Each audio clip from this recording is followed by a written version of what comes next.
지난 시간에 기억을 하실지 모르겠습니다만은 율법은 죄를 지적한다. 다시 말하면 율법은 죄를 인디케이터로서 지적하는 일을 한다. 사실은 내가 어떤 것을 욕심낼 때 그 욕심이 죄인 줄은 몰랐는데 율법이 그것이 죄라고 말해 주었기 때문에 탐심이 죄다라는 것을 알게 되었다라는 것입니다. 그런데 이 법은 하나님의 법이기 까닭에 하나님의 법은 다른 사람에게 주어지는 것이 아니라 하나님과 관계가 있는 사람들에게 주어지는 법이다라는 것입니다. 하나님과 관계가 없는 사람들은 이 법을 있든 없든 지키든 지키지 않든 아무런 관련이 없을 수도 있습니다.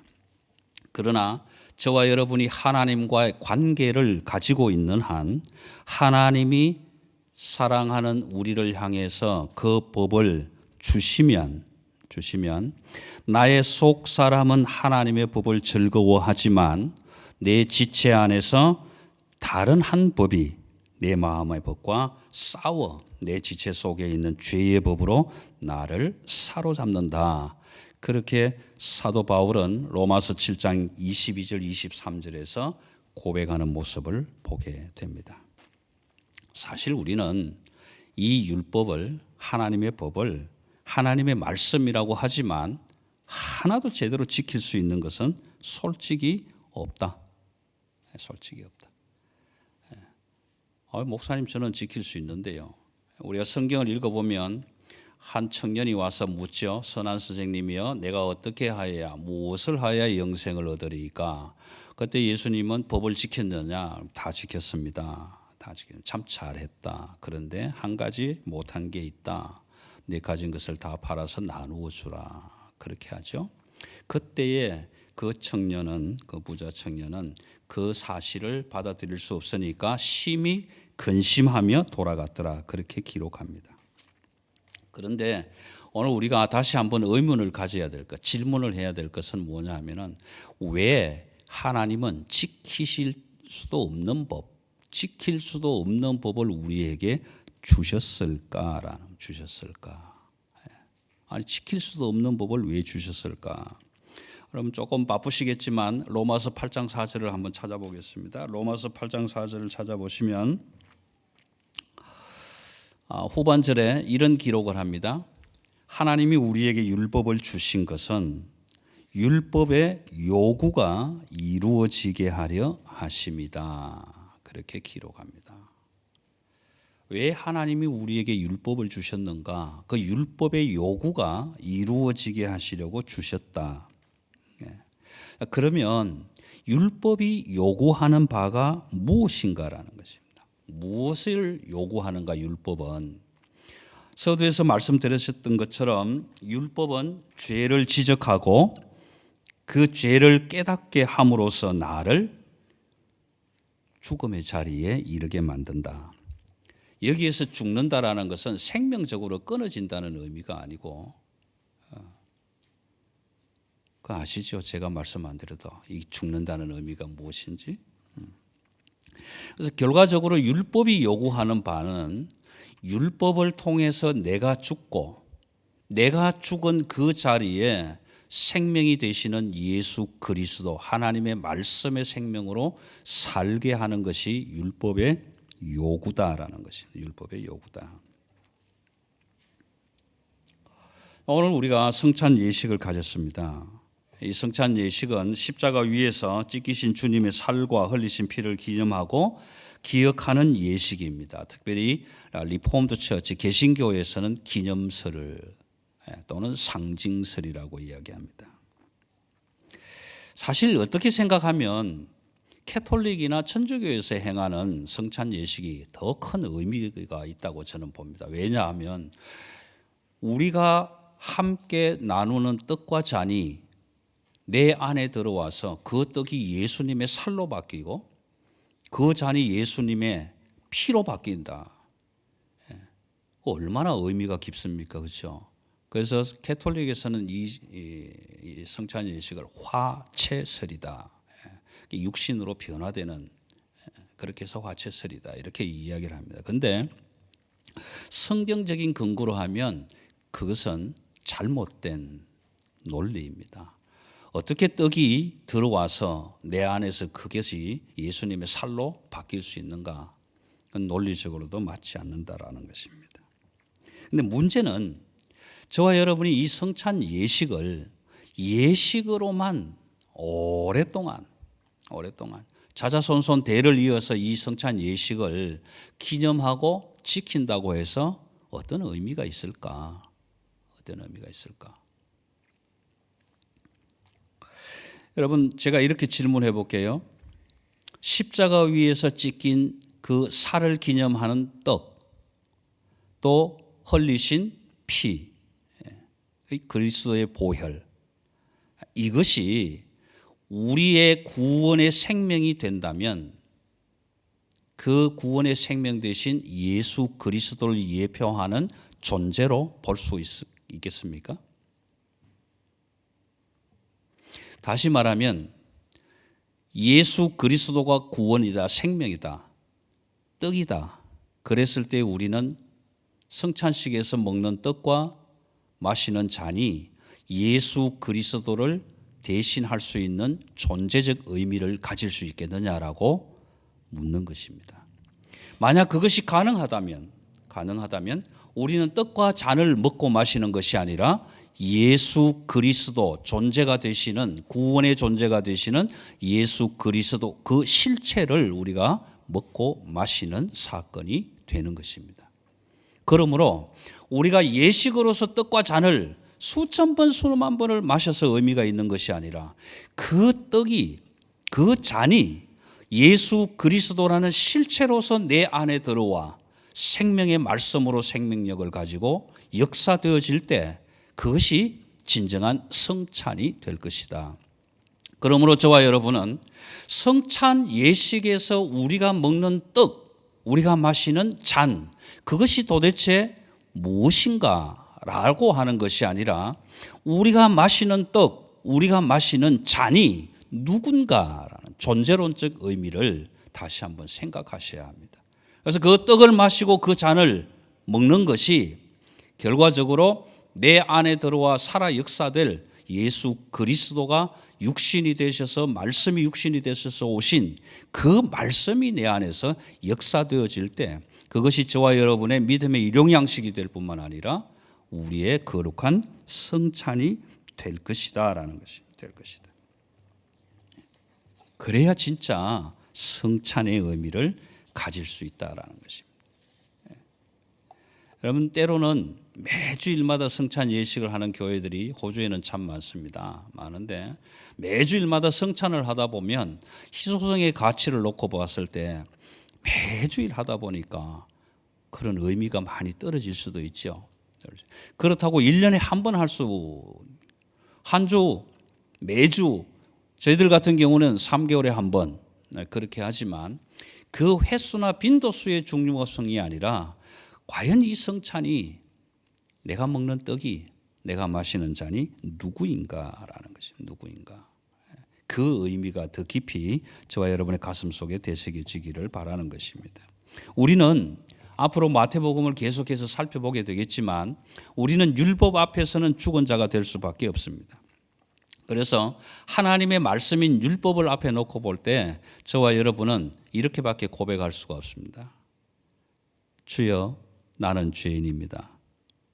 하나님 없이는 나는 아무것도 아닙니다. 나의 생사화복이 하나님께 달려 있습니다. 그러니 주여 나를 불쌍히 여겨주소서 라고 고백할 수밖에 없고 그렇게 엎드릴 수밖에 없습니다. 그래서 율법으로 죽어버린 나에게 하나님의 성령의 생명의 법이 오셔서 나를 다시 살게 하는 것, 이것이 곧 복음입니다. 여러분, 갈라디아서 2장 19절을 한번 찾겠습니다. 2장 20절은 다 암송하고 계시겠지만 2장 19절, 내가 율법으로 말미암아 율법에 대하여 죽었나니 이는 하나님에 대하여 살려 함이라. 내가 율법 때문에 율법에 대하여 죽었나니 이는 하나님에 대하여 살려 함이라.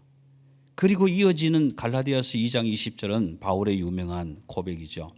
그러므로 이제 내가 십자가에 못 박혔나니 이제는 내가 사는 것이 아니라 내 안에 살아계시는 그 예수 그리스도 그분이 살아가는 것이라는 고백입니다. 다시 한번 물어보겠습니다. 하나님은 사랑이다. 그렇죠? 하나님은 사랑이다. 하나님은 구원이다. 하나님은 생명이다. 라는 등식이 성립된다면 하나님을 존재로 말할 수 있겠죠. 다른 사람이 가지지 않은 구원, 다른 사람이 가지지 못한 생명, 다른 사람이 가지지 못한 영원한 생명, 하나님의 나라를 소유했다고 한다면 나는 하나님을 소유한 자다. 그렇게 표현할 수 있겠죠. 그래서 여러분, 하나님을 알아가면 알아갈수록, 하나님을 만나면 만날수록, 하나님을 본 사람은 더 볼수록 자꾸만 그 하나님을 알아가고 싶고 만나보고 싶고 더 깨달아 깊이 알아보고 싶겠죠. 이 사건은 어떻게 일어나느냐 하면, 여러분, 내가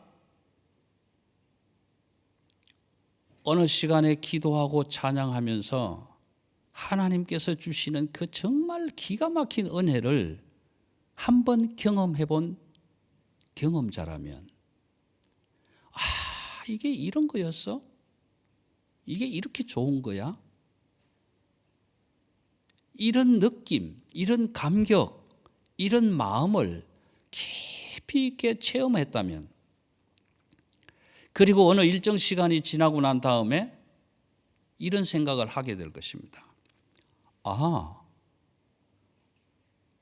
그때 그 감격, 그때 그 느낌, 그때 그 하나님이 나를 만나 주셨던 그 시간, 그런 시간이 한 번 더 있어 봤으면, 한 번 더 있어 봤으면 하는 간절한 갈망과 욕구가 일어나게 될 것입니다.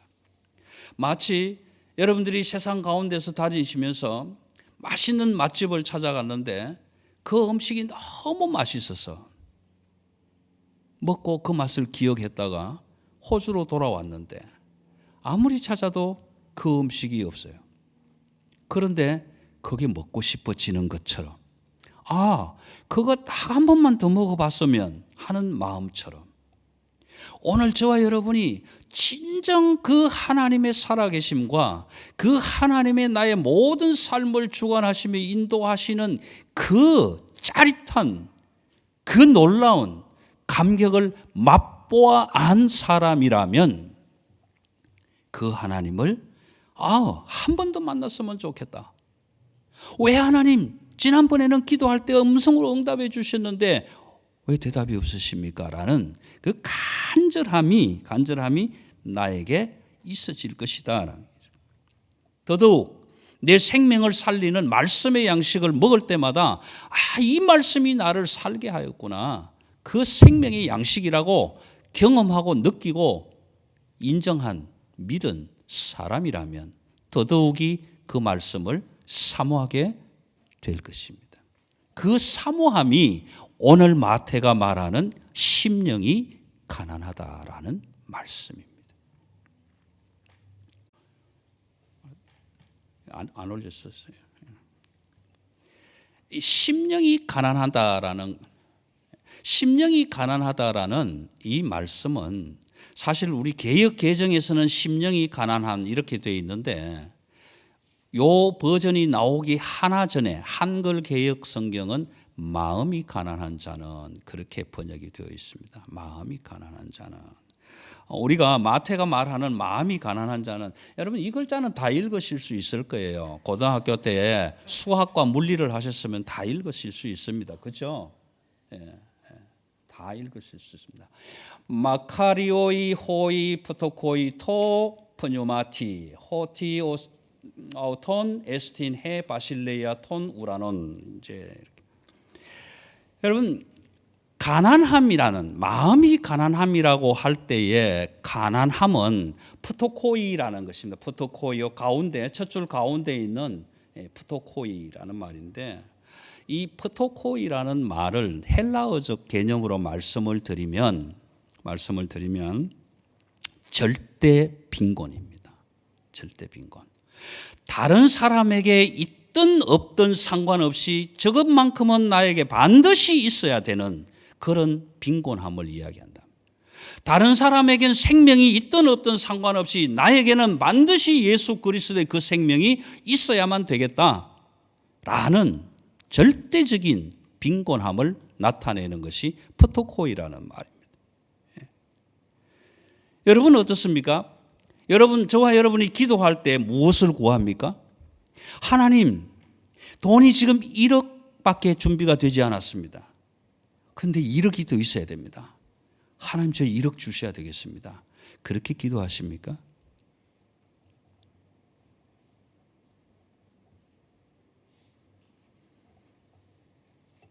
하나님, 우리 이제 10월 19일 날 곧 안수를 받게 되신 유정일 전도사님 나오시는데, 하나님, 저희 가정엔 딸만 셋이 있습니다. 그러니 아들 주셔야 되겠습니다. 그렇게 기도합니까? 그러실 수도 있을 거예요. 그러실 수도.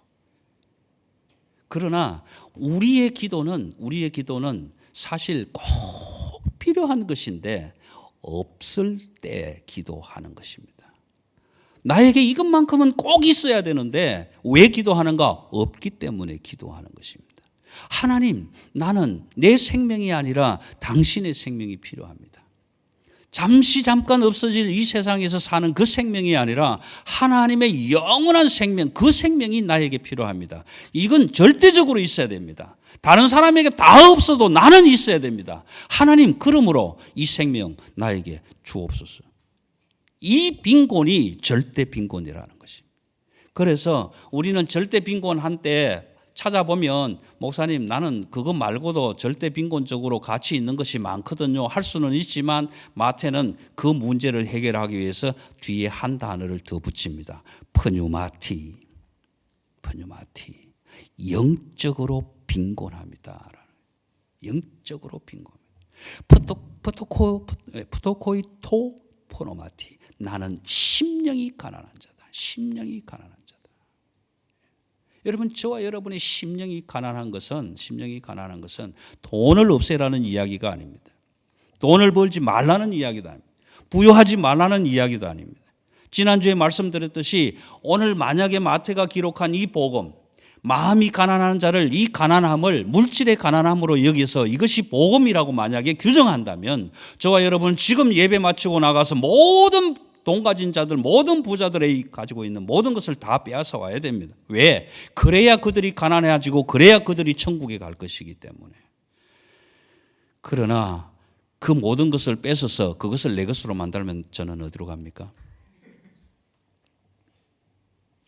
이 가난함은 물질적인 가난함이 아니라는 것은 이제 규명이 되었습니다. 축약해서 다 정말 엑기스로 모아서 한마디로 말씀을 드린다면, 이 심령이 가난함은 하나님, 나는 하나님이 모자랍니다. 나는 하나님이 지금 좀 더 있어야 되겠습니다. 하나님이 가지신 지갑이 아니고, 하나님이 가지신 물질이 아니고, 하나님이 가지신 something, 어떤 것이 아니고, 나는 만유의 주인이 되시고 모든 것의 주인이 되시고 내 생명의 근원이 되시는 그 하나님이 필요합니다. 이 절대적인 빈곤. 저와 여러분의 가슴 안에는, 저와 여러분의 영 안에는 얼마나 많은 하나님이 자리하고 계십니까? 얼마나 많은 하나님이 내 생명을 부요하게 하고 있으십니까? 여러분, 하나님으로 인해서 행복해 본 사람, 하나님에 인해서 기뻐해 본 사람, 여호와의 선하심을 맛보아 안 사람들은 그 여호와의 맛이 너무 좋아서 꿀과 송이꿀처럼 달아서 자꾸만 먹고 싶어지는 마음, 그 마음이 심령이 가난합니다. 심령이 가난. 그런데 이 심령의 가난함을 내 힘과 능력으로 할 수 없더라라는 것입니다.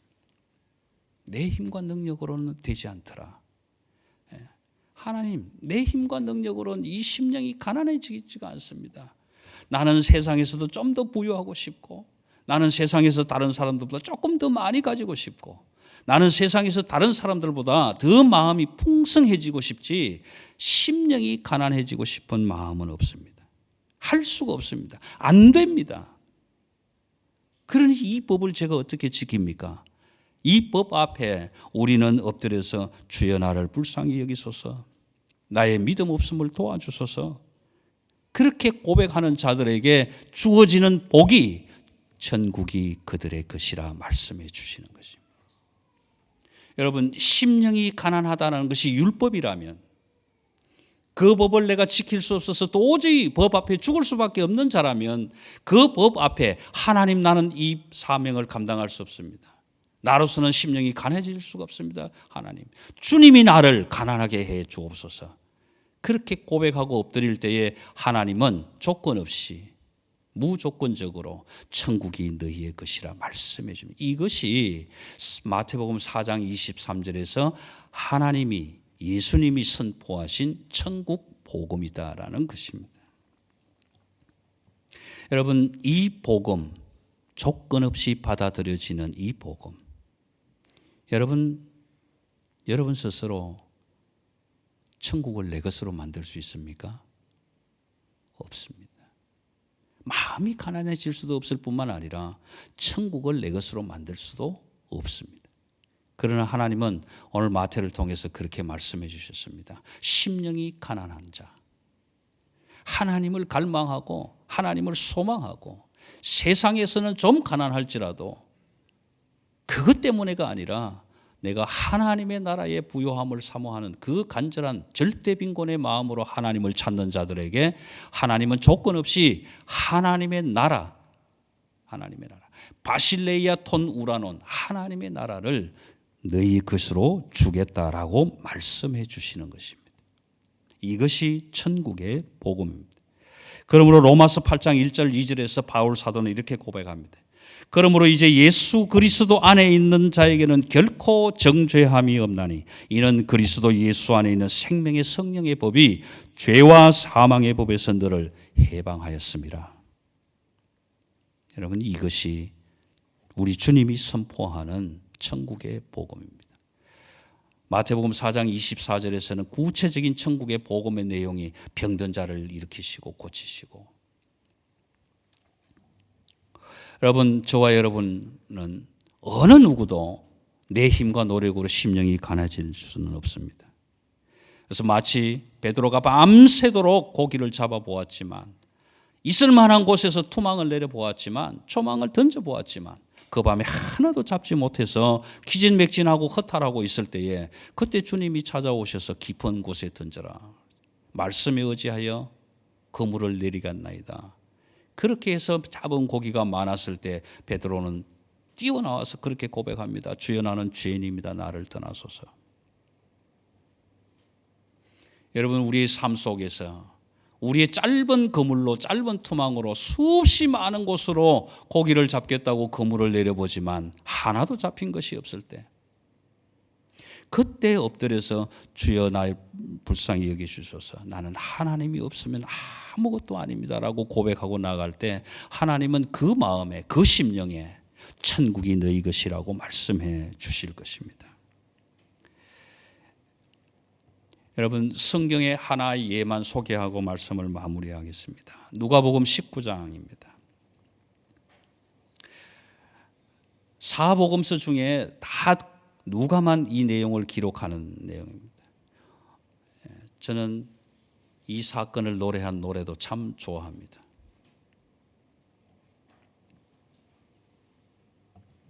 누가복음 19장. 예수님 얼굴을 한 번이라도 보고 싶으나 키가 작도다. 생각 다 못하여 삭개오는 바로 옆에 서 있는 뽕나무 위로 뽕나무 위에서 내려다보니 얼마나 뽕나무 위에서 내려다보고 있는 그 삭개오를 향해서 내려오라. 내가 오늘 내 집에서 유하할 것이다. 여러분, 삭개오가 예수님을 알았는지 몰랐는지는 모릅니다. 그러나 그 예수님의 얼굴을 한번 보고 싶어서 그 예수님의 얼굴이 한번 보고 싶은 그 심령의 가난함 때문에 예수가 여리고를 지나간다는 소문을 듣고 갔는데 수없이 많은 사람들이 둘러서 있어서 키가 작은 그는 볼 수가 없었다. 그 심령의 가난함으로 옆에 서 있는 길가에 서 있는 돌뽕나무 위로 엉금엉금 올라가서 나뭇잎들을 덮치고 내려다 보고 있는데 너 빨리 내려오라 삭개오야. 그렇게 부르시는 그 하나님의 찾아오심. 그 갈급한 심령에 예수 그리스도 성령의 생명의 법으로 찾아오셔서 그날 그의 집에 들어가서 먹고 마실 때에 사람들은 모두가 다 왜 너희 선생은 죄인들과 함께 먹고 창기들과 함께 먹고 마시느냐라고 비웃었지만 그 자리에서 삭개오는 이렇게 고백합니다. 하나님, 예수님, 내가 남의 것을 토색한 것이 있으면 4배로 갚겠습니다. 내 재산을 절반을 다 나누겠습니다. 여러분, 세상적으로 물질적으로 가난함도 가난하지만 예수 그리스도 하나님의 나라를 바라보는 그 심령의 가난함으로 오늘 저와 여러분이 그 예수 그리스도 하나님의 나라의 주인이 되시고 아니 그 하나님의 나라가 되시는 그 예수 그리스도 하나님을 향한 간절한 욕망과 갈망과 목마름이 우리 안에 계속 일어나서 심령이 가난한 자에게 주어지는 그 천국 하나님의 나라를 소유하는 여러분들 되시기를 주님의 이름으로 기원합니다. 마카리오이 복 있으라. 그런 자들에게 기도하겠습니다.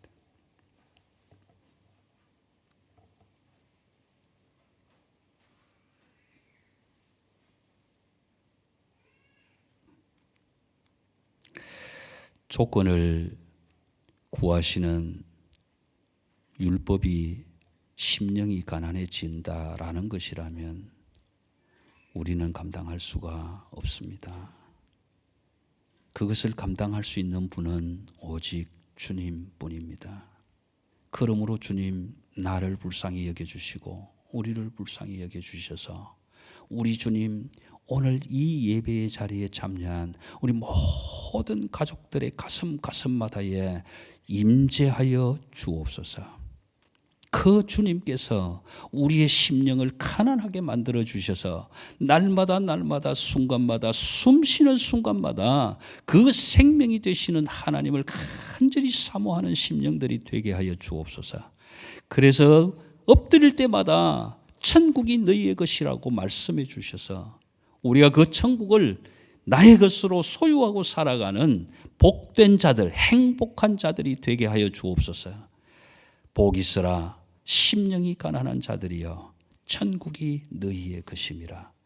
이 말씀 가슴 깊이 새겨 우리가 살아가는 날 동안에 잊지 않게 하시고 그 삶으로 큰 힘과 능력이 되어 세상을 이겨나가는 세상이 감당할 수 없는 믿음의 사람들이 되게 하여 주옵소서.